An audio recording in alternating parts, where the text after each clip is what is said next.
నిన్న చెప్తుండు ముఖ్యమంత్రి, నేను రుణమాఫీ చేసినా అనుకుంటున్నా, నేను రైతు బంద్ వేసినా అనుకుంటున్నా, వేసినో లేదో నాకు తెలియదు, పడ్డదో లేదో నాకు తెలియదు. రైతు రుణమాఫీ చేసినాం, రైతు భరోసా అమలు చేసినాం. అందరికి వచ్చిందా రాలేదా అంటే నాకు తెలీదు. అందరికి వచ్చిందా రాలేదా అంటే నాకు తెలీదు.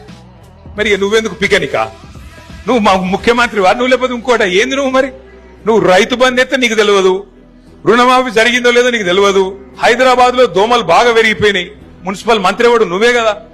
దోమలు పెరిగితే ఆటోలలో చెత్త తీస్తలేరని ముఖ్యమంత్రి బాధ చెప్పుకుంటున్నాడు మైకులా.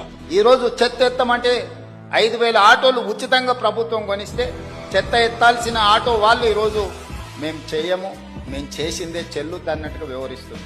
మరి దానికి నియమించిన కార్మికులు పనిచేయాలి కదా, వాళ్ళతో పని చేయించుకోవాల్సిన బాధ్యత ప్రభుత్వానికి, మున్సిపల్ శాఖకు ఉన్నది కదా. దోమలు పెరిగినాయి అంటున్నారు, దోమలు పెరిగినాయి అంటున్నారు. ముఖ్యమంత్రి నువ్వు గట్లా మాట్లాడొచ్చునా? ఏం మాటలు అవి? ఒక్కటన్నా సక్కని మాట ఉన్నదా? నీ నోట్లకెళ్ళి వచ్చే ఒక్క మాటకు విలువ ఉన్నదా?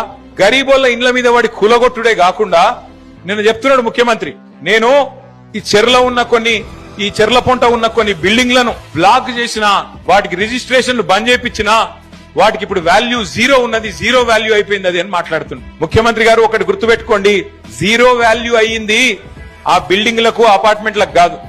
జీరో వాల్యూ అయ్యింది ముఖ్యమంత్రి మాటకు, నీ ముఖానికి జీరో వాల్యూ ఇవాళ ఈ రాష్ట్రంలో ఉన్నది. నిన్నెవడు నమ్ముతలేడు. ఇవాళ ఈ రాష్ట్రంలో ఒక్క మనిషి కూడా నిన్ను నమ్ముతలేడు.